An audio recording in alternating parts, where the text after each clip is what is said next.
Unfortunately, young generations are at risk of a poorer future. This is because nations will become older, more indebted, spend big on social services, grow slower, have weaker income growth and tax working-age people more over coming decades, according to the Treasury's Intergenerational Report released this week. This must be the first time in human history even consider it conceivable that a future generation could be worse off than we are. Nations will need to navigate aging demographics, geopolitical tensions, digital disruption, climate change, and a very challenging energy transition.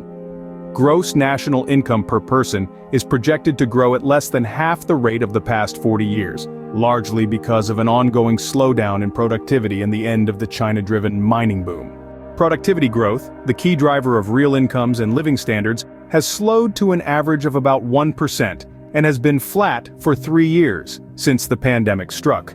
As the population has swelled far quicker than envisaged, living standards have plateaued. Australia's population will continue to age over the next 40 years.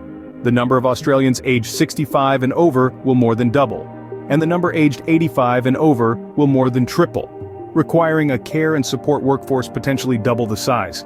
Government spending will increase by a massive 3.8 percentage points of GDP, or almost $100 billion a year in today's dollars, driven by the fastest-growing areas of health, aged care, the National Disability Insurance Scheme, interest on government debt, and defense.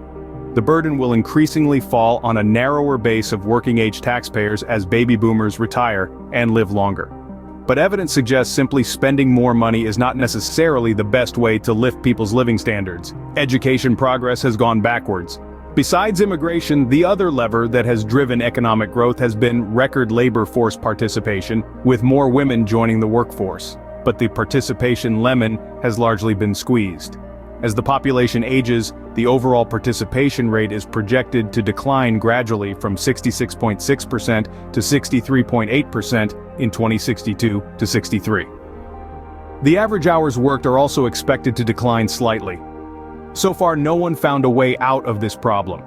It's time to think more. If there is a will, then there is a way.